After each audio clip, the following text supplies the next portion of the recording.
Guys మన బండికైతే ఒక పెద్ద సమస్య వచ్చిందని చెప్పొచ్చు. సర్వీసింగ్‌కి ఇచ్చాను కదా! సో, ఇట్లా నార్మల్‌గా ఎళ్తుంటే సడెన్‌గా ఏమైందంటే, బండిలో ఏదో కట్ కట్ కట్ అని సౌండ్ వస్తుంది. స్పీడ్‌లో ఉన్నప్పుడు రావట్లేదు. స్లో చేసినప్పుడు అవుతుంది. సో, సర్లే ఎళ్ళే దారిలోనే మనకి షోరూమ్ ఉంది కదా! చూద్దామని చెప్పి షోరూమ్‌కెళ్ళైతే చూపించాను. తను ఒక రాళ్ళు కొట్టిన తర్వాత అయితే వచ్చి మెకానిక్‌కి ఇచ్చాడు. బైక్ ఇట్లా ఏదో సౌండ్ వస్తుందని. తను ఇక్కడ మన గేర్ బాక్స్ దగ్గర మనకి చైన్ వీల్ ఉంటది కదా లోపల. ఆ వీల్ బాక్స్ ఓపెన్ చేసి చూస్తే అక్కడ ఏదో షాఫ్ట్ అని ఉంటది. అది అరిగిపోయిందని చెప్పాడు.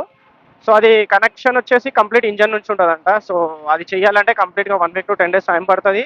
మొత్తం దాన్ని ఓపెన్ చేయాలన్నాడు. నేను అదే షాక్ అయిపోయినా. ఏందిరా బాబోయ్! నిన్నే సర్వీసింగ్‌కి ఇచ్చి మళ్ళీ ఇంత పెద్ద ప్రాబ్లమ్ ఏందబ్బా! అని చెప్పి ఆలోచించి ఇక టెన్షన్‌లో పడిపోయినా. సో, ఆయన ఇంకో ఆప్షన్ ఏం చెప్పిండంటే, లేదంటే వెల్డింగ్ షాప్ దగ్గరికి తీసుకెళ్ళండి. ఆయన చిన్నగా వెల్డింగ్ చేసి ఇచ్చేస్తాడు మీకు. అట్‌లీస్ట్ ఏందంటే ప్రాబ్లమ్ సాల్వ్ అయిపోతది. మీరు నడిపించుకోవచ్చు.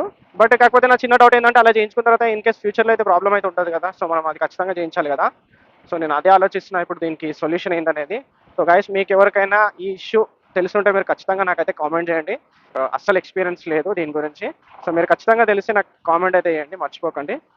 సో, చూద్దాం నేను ఒక 1 డే అయితే టైం తీసుకొని నేను ఆలోచిస్తాను. సో, వెల్డింగ్ చేయించాలా? లేదంటే దాన్ని కంప్లెయింట్‌గా చేయించుకుంటేనే బెటరా? కాకపోతే ఇంకోటేందంటే అది మనకి వారంటీలోనే క్లెయిమ్ అవుతదని చెప్పాడు. సో, వారంటీలో క్లెయిమ్ అవుతది అన్నప్పుడు చేపించుకుంటేనే బెటర్. కాకపోతే టైమ్ పీరియడ్ అనేది చాలా లాంగ్ డిస్టెన్స్ చెప్పాడు. 1 వీక్ టు 10 డేస్ కదా! అది ఆలోచిస్తున్నా. సో, ఖచ్చితంగా మీకు తెలిసే కామెంట్ అయితే చేయండి మరి.